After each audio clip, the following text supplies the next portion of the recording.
بسم اللہ الرحمن الرحیم۔ السلام علیکم ورحمۃ اللہ وبرکاتہ۔ بسم اللہ الرحمن الرحیم۔ عزیز طلباء کرام، ایم اے اسلامیات کے مضمون فقہ و اصول الفقہ کا آج ہمارا سبق نمبر 132 ہے، جس کا عنوان ہے کتاب الطلاق کا الجملۃ الثالثہ، اور انشاءاللہ آج ہم وَأَمَّا الْفَرِيقُ الآخر سے پڑھیں گے۔ تو نیا سبق شروع کرنے سے پہلے ہم پچھلے سبق یعنی سبق نمبر 131 کا خلاصہ دیکھتے ہیں۔ پچھلے سبق میں ہم نے سب سے پہلے عبارت کا ترجمہ اور عبارت کی مختصر تشریح پڑھی تھی، اور تشریح کے دوران ہم نے کچھ چیزوں کی وضاحت کی تھی، جن میں ایک مسئلہ تھا کہ محلل وطی کے بارے میں فقہائے کرام کا اختلاف، یعنی کون سی وطی جو ہے کس حالت میں کی گئی وطی محلل قرار پائے گی، وہ زوج اول کے لیے عورت کو حلال کر دے گی۔ تفصیلاً فقہائے کرام کا اختلاف ہم نے اس بارے میں دیکھ لیا تھا۔ ایسے ہی دوسرا مسئلہ پچھلے سبق میں ہم نے یہ پڑھا تھا کہ حلال کرنے کی شرط پر اگر کوئی شوہر عورت سے نکاح کرے، یعنی اس شرط پر نکاح کرے کہ میں زوج اول کے لیے آپ کو حلال کرنے کے لیے نکاح کر رہا ہوں، اور بس میں آپ سے ہم بستری کر کے طلاق دینے کے بعد آپ عدت گزارنے کے بعد پہلے شوہر کے نکاح میں دوبارہ سے چلی جائیں، اس نیت سے میں نکاح کر رہا ہوں، تو کیا اس شرط سے نکاح ہو جائے گا یا نہیں ہوگا؟ اس میں فقہائے کرام کا پیچھے ہم نے اختلاف پڑھا تھا۔ امام مالک رحمہ اللہ کے نزدیک ایسا کیا گیا نکاح فاسد ہوگا اور ان کے درمیان میں جدائی کر دی جائے گی، چاہے انہوں نے دخول کیا ہے یا دخول نہیں کیا۔ لیکن امام ابو حنیفہ اور امام شافعی رحمہ اللہ کے نزدیک نکاح ہو جائے گا اور وہ پہلے شوہر کے لیے حلال بھی ہو جائے گی، یعنی زوج اول کے لیے عورت حلال ہو جائے گی اور زوج ثانی محلل قرار پائے گا۔ تو یہ فقہائے کرام کا اختلاف تھا، اور پچھلے سبق میں ہم نے امام مالک رحمہ اللہ کی طرف سے دلیل بھی پڑھ لی تھی۔ امام مالک رحمہ اللہ نے دلیل دی تھی کہ حدیث مبارکہ ہے کہ اللہ کے رسول نے لعنت فرمائی ہے محلل اور محلل لہ پر، یعنی جس کے لیے حلال کیا جا رہا ہے اس پر بھی، اور جو حلال کرنے والا ہے اس پر، دونوں پر لعنت فرمائی ہے۔ تو اس سے پتہ چلتا ہے جیسے لعنت سود پر فرمائی گئی اور سود حرام ہے، شرب خمر پہ لعنت فرمائی گئی ہے تو وہ حرام ہے، تو ایسے ہی جب اس پہ لعنت فرمائی گئی ہے تو یہ حرام فعل ہے، اور حرام فعل منہی عنہ ہوتا ہے، کسی فساد کی وجہ سے اسے منع کیا جا رہا ہوتا ہے، تو لہٰذا جب فساد ہے تو ایک فاسد چیز کے اوپر نکاح شرعی کا حکم کیسے لگا سکتے ہیں؟ نہیں لگا سکتے۔ تو یہ امام مالک رحمہ اللہ کی ہم نے دلیل پڑھی تھی۔ تو انشاءاللہ آج کے اس سبق میں ہم عبارت کا ترجمہ اور عبارت کی مختصر تشریح دیکھیں گے، اور تشریح کے دوران ہم دیکھیں گے کہ فریق مخالف کے دلائل کیا ہیں۔ یہ جو ماقبل میں اختلافی مسئلہ گزرا ہے کہ حلال کرنے کی نیت سے نکاح کیا جائے، تو اس میں دو گروہ بن گئے تھے۔ امام مالک کے گروہ کی ہم نے دلیل پڑھ لی، فریق مخالف یعنی دوسرا جو گروہ ہے امام مالک اور امام ابو حنیفہ اور امام شافعی رحمہ اللہ اس طرف ہیں، ان کی دلیل کیا ہے؟ آج کے اس سبق میں ہم وہ دلیل بھی دیکھتے ہیں۔ ایسے ہی آج کے اس سبق میں ایک نیا مسئلہ اور ذکر کیا جائے گا کہ 3 سے کم طلاقوں کو شوہر ختم کر سکتا ہے یا نہیں کر سکتا، یعنی اگر کوئی عورت 2 طلاقیں لے کر بائن ہو گئی، اور بائن ہونے کے بعد اس نے کسی اور شوہر سے نکاح کر لیا اور دوسرے شوہر نے اس کو طلاق دے دی، اب یہ دوبارہ سے پہلے شوہر کے نکاح میں آ گئی، تو اب پہلا شوہر آیا 1 طلاق کا مالک ہوگا یا دوبارہ سے 3 طلاقوں کا مالک ہوگا؟ یعنی زوج ثانی جو ہے اس نے طلاقوں کو کالعدم کیا ہے یا نہیں کیا، یہ مسئلہ ہے۔ تفصیل اس کی ہم آگے سبق میں دیکھتے ہیں عبارت کے ساتھ۔ تو یہ آج کی ہماری عبارت ہے، دیکھتے ہیں۔ وَأَمَّا الْفَرِيقُ الْآخَرُ، دوسرے فریق کی دلیل یہ ہے کہ فَتَعَلَّقَ بِعُمُومِهِ قَوْلِهِ تَعَالَى، یہ جو دوسرا فریق ہے امام شافعی اور امام ابو حنیفہ رحمہ اللہ کا، یہ اللہ تعالیٰ کے اس فرمان کی تعمیم، اس کے عموم پر عمل کرتے ہیں۔ کہتے ہیں حَتَّى تَنْكِحَ زَوْجًا غَيْرَهُ، اس آیت مبارکہ میں اللہ تعالیٰ نے جو نکاح کا لفظ ہے اس کو عام رکھا ہے، اس کے ساتھ کوئی شرط نہیں لگائی، کوئی قصد، نیت، ارادہ کی کوئی قید نہیں لگائی، مطلق رکھا ہے، عام ہے کہ جب بھی وہ دوسرے شوہر کے ساتھ نکاح کر لے تو نکاح کرنے کے ساتھ ہی وہ عورت پہلے شوہر کے لیے حلال ہو جائے گی، یہ عموم ہے اس میں۔ وَهَذَا نَاكِحٌ، اور یہاں پر نکاح پایا جا رہا ہے، یعنی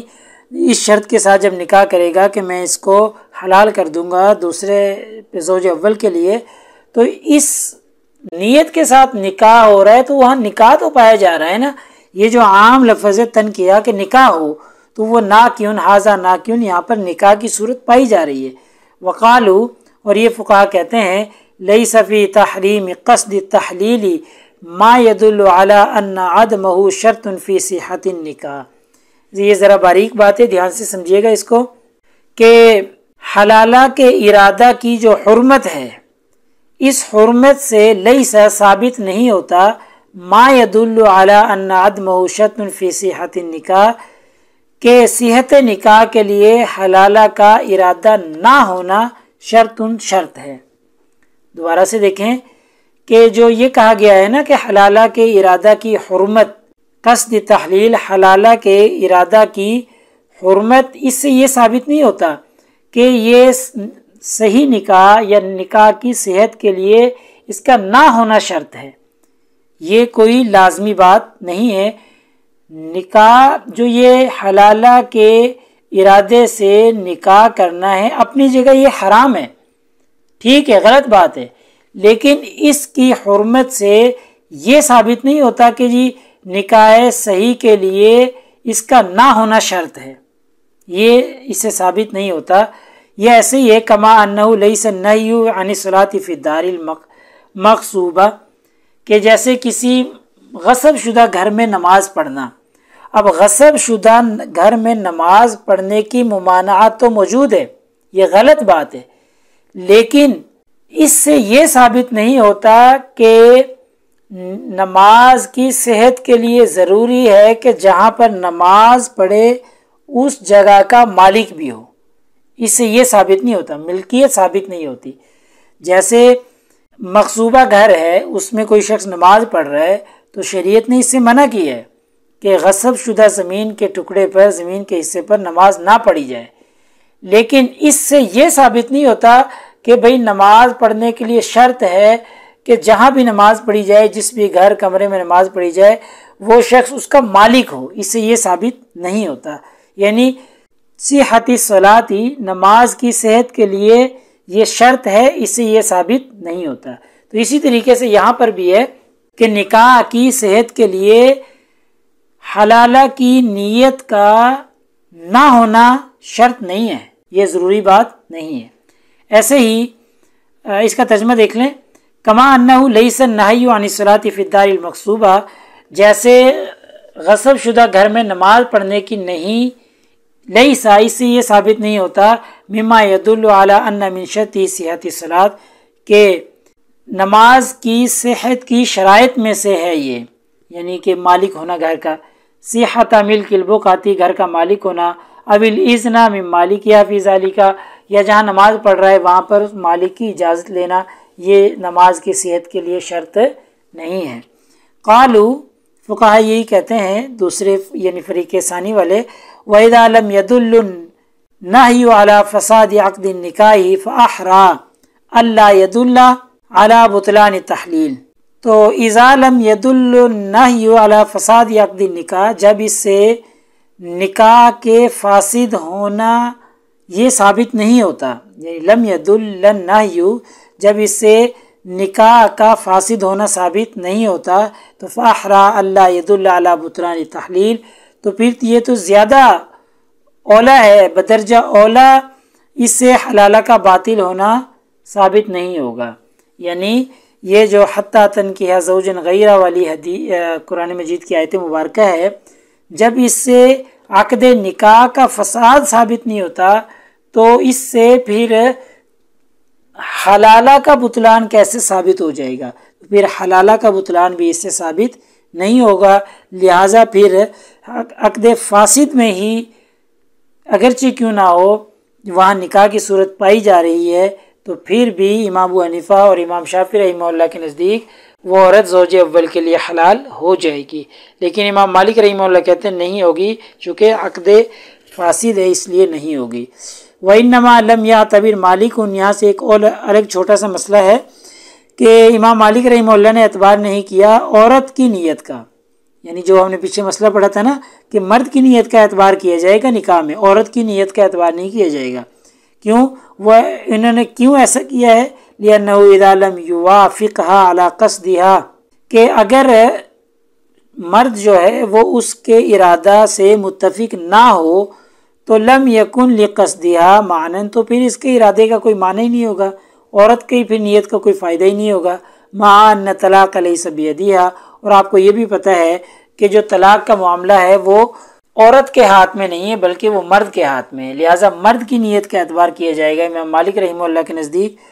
عورت کی نیت کا اعتبار نہیں کیا جائے گا۔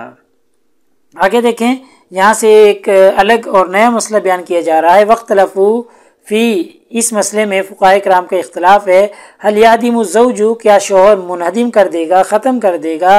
ما دون الثلاث، 3 سے کم جو طلاقیں ہیں ان کو، یعنی اس کی صورت مسئلہ سمجھ لیں تاکہ پورا مسئلہ آپ کے لیے سمجھنا آسان ہو جائے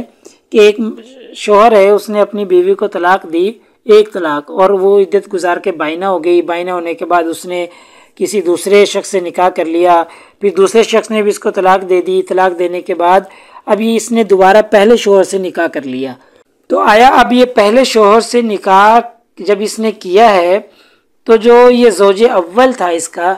یہ اب دوبارہ سے 3 طلاقوں کا مالک ہوگا یا صرف ایک ہی طلاق کا مالک ہوگا؟ ٹھیک ہے، تو اس مسئلے میں فقہاء کرام کا اختلاف ہے کہ زوج ثانی کیا 3 سے کم جو طلاقیں ہیں ان کو ختم کر دے گا یا ختم نہیں کرے گا، دوبارہ سے یہ شوہر 2 کا ہی مالک رہے گا۔ تو قال ابو حنیفہ یدیمو، امام ابو حنیفہ رحمہ اللہ فرماتے ہیں کہ یہ جو باقی اس کی طلاقیں رہ گئی تھی ان کو ختم کر دے گا، اور زوج اول جو ہے دوبارہ سے نئے سرے سے 3 طلاقوں کا مالک ہوگا۔ وقال مالک و شافعی لا یدیمو، امام شافعی اور امام مالک رحمہ اللہ کہتے ہیں کہ ختم نہیں کر سکتا، جتنی طلاقیں اس کی باقی رہ گئی تھی دوبارہ سے اتنی طلاق کا ہی مالک رہے گا۔ یعنی مصنف کہہ رہے ہیں آنی میری مراد اذا تزوجت قبل الطلقۃ الثالثۃ، جب اس نے نکاح کر لیا تیسری طلاق سے پہلے، غیر الزوج الاول، پہلے شوہر کے علاوہ کسی اور سے نکاح کر لیا، یعنی اس نے زوج اول نے 2 طلاقیں دی تھی، آخری رہتی تھی، پھر اس نے کسی اور شخص سے نکاح کر لیا، تو ثم راجع، پھر اس نے پہلے کی طرف آگے دوبارہ سے، هل يعتد بالطلاق الاول ام لا، کیا جو پہلی طلاق ہے اس کو شمار کیا جائے گا یا نہیں کیا جائے گا، یہ مسئلہ ہے۔ فمن رعا، وہ فقہاء جو خیال کرتے ہیں ان ھذا شیء یخص الثالثۃ بالشرع، وہ فقہاء جو خیال کرتے ہیں کہ یہ جو مسئلہ ہے یہ شرع کی روشنی میں، بشرع، شرع کی روشنی میں 3 کے ساتھ مخصوص ہے، تو قال، وہ کہتے ہیں لا یہدم ما دون الثالثۃ عنده، ان کے نزدیک پھر وہ 3 سے کم جو ہے ان کو ختم نہیں کرے گا، ان کے نزدیک 3 سے کم کو منہدم نہیں کرے گا۔ ومن رعا، اور وہ فقہاء جو خیال کرتے ہیں انہ اذا ہدم الثالثۃ، وہ جو تیسری کو ختم کر دے گا، فهو احرى، تو یہ زیادہ آسان ہے، یہدم ما دونها، تو جو اس سے کم ہے ان کو تو بطریق اولا وہ ختم کر دے گا، یعنی جب وہ تیسری کو ختم کر دے گا تو 3 سے جو کم ہیں تو ان کو کیوں نہیں ختم کرے گا، ان کو تو بطریق اولا کر دے گا۔ قال، یہ فقہاء کہتے ہیں یہدم ما دون الثلاث، تو وہ 3 سے کم کو ختم کر دے گا، یہ امام ابو حنیفہ رحمہ اللہ کا مسلک ہے، اور پچھلا جو تھا وہ امام مالک اور امام شافعی رحمہ اللہ کا مسلک تھا، تو لہٰذا امام ابو حنیفہ رحمہ اللہ کے نزدیک 3 سے کم جو طلاقیں ہوگی ان کو ختم کر دے گا، اور امام مالک اور امام شافعی رحمہ اللہ کے نزدیک جو 3 سے کم طلاقیں ہیں ان کو ختم نہیں کر سکتا۔ لہٰذا ہمارے آج کے سبق کا خلاصہ یہ نکلا کہ آج کے سبق میں ہم نے سب سے پہلے عبارت کا ترجمہ اور عبارت کی مختصر تشریح پڑھی ہے، اور مختصر تشریح کے دوران ہم نے فریق مخالف کی دلیل پیش کی ہے، امام ابو حنیفہ اور امام شافعی رحمہ اللہ کی دلیل تھی، تو وہ دلیل ہم نے تفصیلاً بیان کر دی ہے کہ یہاں پر نکاح کا لفظ عام ہے۔ ایسے ایک مسئلہ اور ذکر کیا کہ 3 سے کم طلاقوں کو شوہر ختم کر سکتا ہے یا نہیں کر سکتا، بالتفصیل آخر میں ہم نے یہ مسئلہ زیر بحث لانے کی کوشش کی ہے، اس میں فقہاء کے جو اقوال تھے اور اختلاف کا جو سبب تھا ابھی ہم نے تفصیلاً دیکھ لیا ہے۔ تو پیپر میں پوچھے جانے والے سوالات سے متعلق اگر گفتگو کی جائے، ہمارے وہی سوال ہیں کہ جی عبارت کا ترجمہ کریں اور عبارت کی مختصر تشریح کریں اور طلاق بائن کے رجوع کے احکام فقہائے شریعت کی روشنی میں بیان کریں۔ تو یہ سوال ممکنہ سوال ہیں، یہ اس موضوع سے متعلق پوچھے جا سکتے ہیں۔ تو اگلے سبق نمبر 133 میں انشاءاللہ ہم کتاب الطلاق کا الجملۃ الرابعہ شروع کریں گے۔ ہمارے 3 موضوع الجملۃ الاولیٰ، الجملۃ الثانیہ، الجملۃ الثالثہ مکمل ہو چکے ہیں الحمدللہ، اور انشاءاللہ اگلے سبق میں ہم الجملۃ الرابعہ جو کہ کتاب الطلاق کا آخری موضوع ہے وہ شروع کرنے والے ہیں۔ جزاکم اللہ خیر۔ السلام علیکم ورحمۃ اللہ وبرکاتہ۔ اللہ پاک آپ سب لوگوں کا حامی و ناصر ہو۔ اگلے سبق تک اجازت چاہتا ہوں۔